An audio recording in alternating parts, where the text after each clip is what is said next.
وسلام على المرسلين الحمد لله رب العالمين.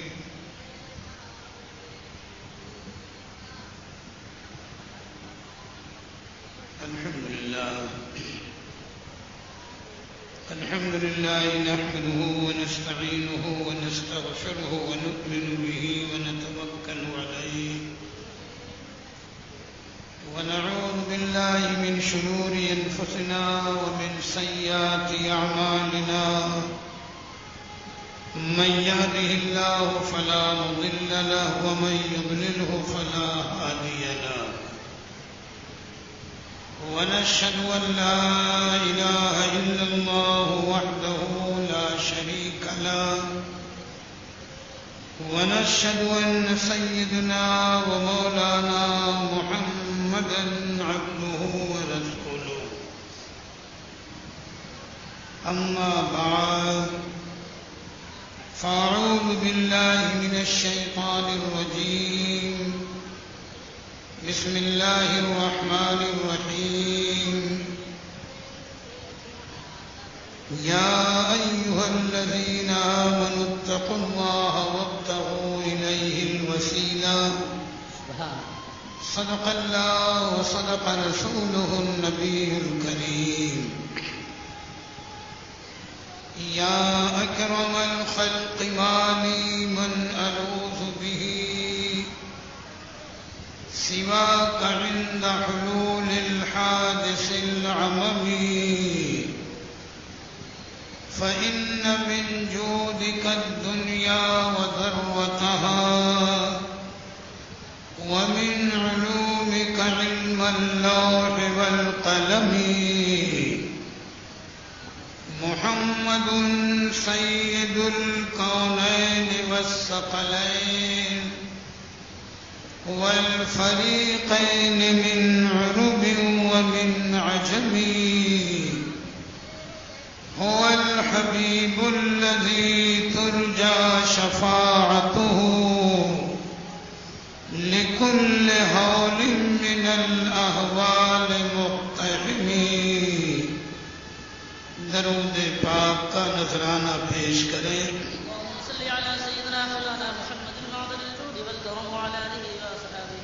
اللهم صل على سيدنا ومولانا محمد معدن الجود والكرم وآله وأصحابه وبارك وسلم. صلاة وسلام عليك يا رسول الله صلى الله تعالى عليه وسلم. محترم حضرات، تھوڑی دیر میں مختصر سی گفتگو عرض کرنے کے بعد اپنی گفتگو کی تکمیل کروں گا. اس کے بعد آپ کو تفصیلی طور پر تقریریں سننی ہیں. پروردگار عالم آج کی اس محفل کو شرف قبول عطا فرمائے. بانیان محفل، منتظمین محفل، حاضرین محفل، سب کے لیے بخشش و نجات کا ذریعہ بنائے. بغیر کسی تمہید کے میں تاریخی طور پر جو واقعہ آپ کے سامنے رکھنے جا رہا ہوں، اس واقعے کی روشنی میں ہم اہل سنت کا یہ عقیدہ بھی ثابت ہوگا کہ اللہ کے پیارے رسول غیبداں ہیں، حاضر و ناظر ہیں اور صاحب اختیار ہیں. اور دوسری چیز یہ کہ صحابہ کا کردار و عمل یہ بتاتا ہے کہ جب بھی ان پر کوئی مشکل گھڑی آئی ہے یا مشکل وقت آیا ہے تو انہوں نے اللہ کے حبیب کی ذات کا وسیلہ بھی اختیار کیا ہے، اور اللہ کے حبیب کی ذات سے جس چیز کو نسبت ہے اس چیز کو بھی وسیلہ بنا کر کے اپنی مشکلوں کو حل کیا ہے. یہی میری گفتگو کا خلاصہ ہوگا اور تھوڑی دیر میری گفتگو ہوگی. یہ تو آپ کے سب کے ذہن میں ہے اور علم میں ہے کہ اللہ کے پیارے حبیب کا بال مبارک شریف یہ تبرک کے طور پر پوری دنیا کے گوشے گوشے میں موجود ہے، اور یقیناً وہ لوگ خوش نصیب ہیں کہ جنہیں اس بال مبارک شریف کی زیارت کا شرف حاصل ہوتا ہے۔ موضوع یہ طویل ہے، اتنا موقع نہیں ہے یا میری اپنی صحت کے باعث کہ میں تفصیلاً بات کو عرض کروں، لیکن تھوڑی دیر ذہن کو حاضر رکھیں۔ ممکن ہے کل کوئی بدعقیدہ یہ کہے کہ اللہ کے پیارے حبیب کے یہ بال مبارک شریف جگہ بجگہ اتنی کثرت سے کیوں موجود ہیں اور کس طریقے پر موجود ہیں، تو اس سلسلے میں صرف ایک روایت میں عرض کروں گا۔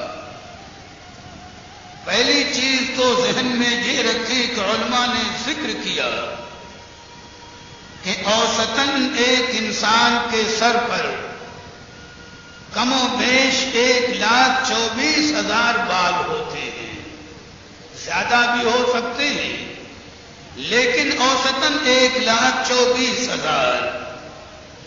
یہ روایت واقع ذہن میں رکھنے کے بعد اب اس روایت کو آپ ذہن میں رکھیں کہ جب اللہ کے پیارے حبیب نے آخری حج فرمایا ہے، جسے حجۃ الوداع کہتے ہیں، تو اس موقع پر اللہ کے پیارے حبیب کے ساتھ کم و بیش 1,24,000 صحابہ ساتھ میں تھے۔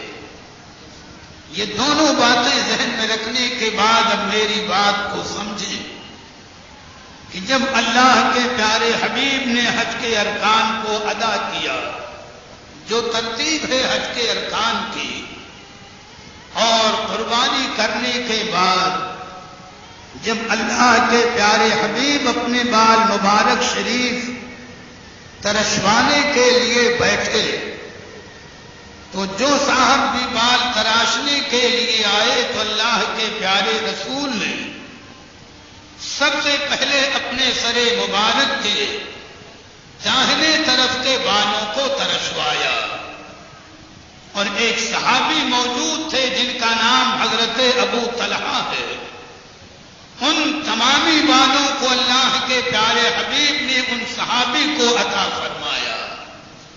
اس کے بعد بائیں طرف کے بال مبارک ترشوائے، اور ان تمامی بالوں کو بھی اللہ کے پیارے رسول نے انہی صحابی جن کا نام حضرت ابو طلحہ ہے انہی کے حوالے کیا۔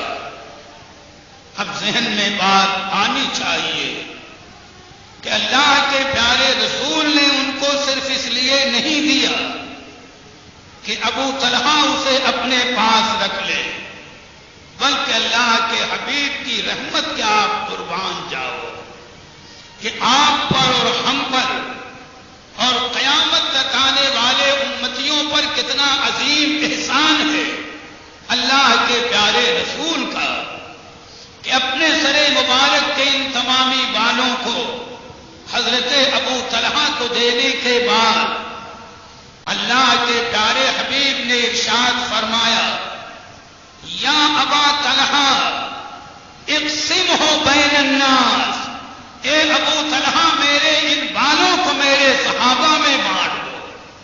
سرکار تفصیل کرا رہے ہیں، ارشاد فرما رہے ہیں اقسمہ بین الناس، یعنی اے ابو طلحہ صحابی میرے ان بالوں کو میرے صحابہ میں بانٹ دو۔ تو اگر ایک ایک بال بھی بانٹا گیا تو 1,24,000 صحابہ کے پاس اللہ کے پیارے حبیب کا وہ بال مبارک پہنچا۔ سبحان اللہ۔ سوچنے کی چیز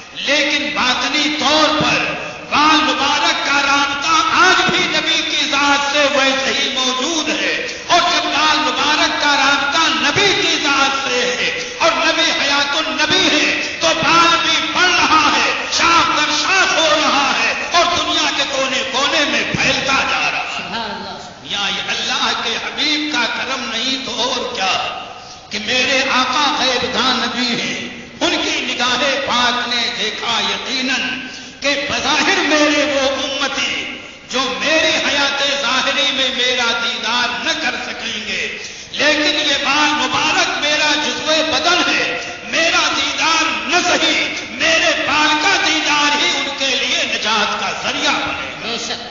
یہاں جگہ جگہ بال مبارک شریف موجود ہے، میں بہت تفصیل میں نہیں جاؤں گا۔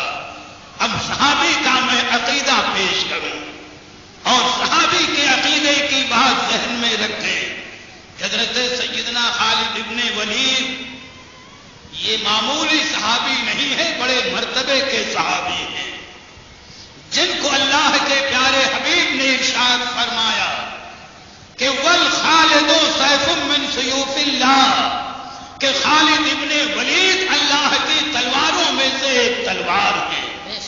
یا کبھی اپنی تاریخ کو پڑھی ہوتی، اپنے بزرگوں کے حالات اور واقعات کو پڑھے ہوتے، حدیث شریف کے اندر آتا ہے کہ حضرت سیدنا خالد ابن ولید کے سر مبارک پر میدان جنگ میں جو ٹوپی رہا کرتی تھی، اس میں اللہ کے پیارے حبیب کے چند بال مبارک شریف تھے، اور جنگ یرموک کے موقع پر وہ تفصیلی واقعہ ہے کہ جب ایک وقت وہ بھی آیا ہے کہ یہ ٹوپی مبارک آپ کے سر مبارک سے زمین پر آ گئی، تو اس کے بچانے کے لیے کتنی قربانی دی ہے حضرت خالد ابن ولید نے، وہ تاریخ میں موجود ہے۔ تو صحابہ نے پوچھا تھا کہ حضرت خالد ابن ولید ایک ٹوپی کے لیے اتنی مشقت کہ اپنی جان کو داؤں پر لگا دیا۔ فرماتے ہیں اے صحابہ، معاملہ ٹوپی کا نہیں ہے، اس ٹوپی میں چند بال مبارک ہیں اللہ کے پیارے حبیب کے، اور جب میں نے ان بال مبارک کو اللہ کے حبیب سے حاصل کیا تھا تو سرکار نے ارشاد فرمایا تھا کہ اے خالد ابن ولید، میرے ان مبارک بالوں کو لے کر کیا کرو گے؟ یا سوچنا اپنے عقیدے کی مضبوطی کو غور کرنا۔ یوں تو آج بہکانے والے بہت سے آئیں گے، الفاظ جوڑ کر جملے بول کر، جبکہ ان کے دلوں میں ایمان ہی نہیں ہے، نہ تعظیم رسول ہے نہ تعظیم خدا ہے۔ صحابی کا عقیدہ دیکھو، حضرت خالد ابن ولید کہتے ہیں کہ جب اللہ کے پیارے حبیب نے فرمایا کہ اے خالد ابن ولید، ان بالوں کو لے کر کیا کرو گے؟ تو میں نے عرض کیا تھا یا رسول اللہ، میں ان مبارک بالوں کو اپنی ٹوپی میں رکھوں گا اور میدان جنگ میں ان سے میں مدد حاصل کروں گا۔ گویا صحابی کا عقیدہ بتا رہا ہے کہ نبی کے بال بھی مددگار ہیں، اور جب بال مددگار ہیں تو نبی کی ذات کتنی بڑی مددگار ہوگی کون اندازہ لگا سکتا ہے۔ یہاں یہ الفاظ نہیں ہے، پڑھو فتوح شام کو، تاریخ کے واقعات کو پڑھو۔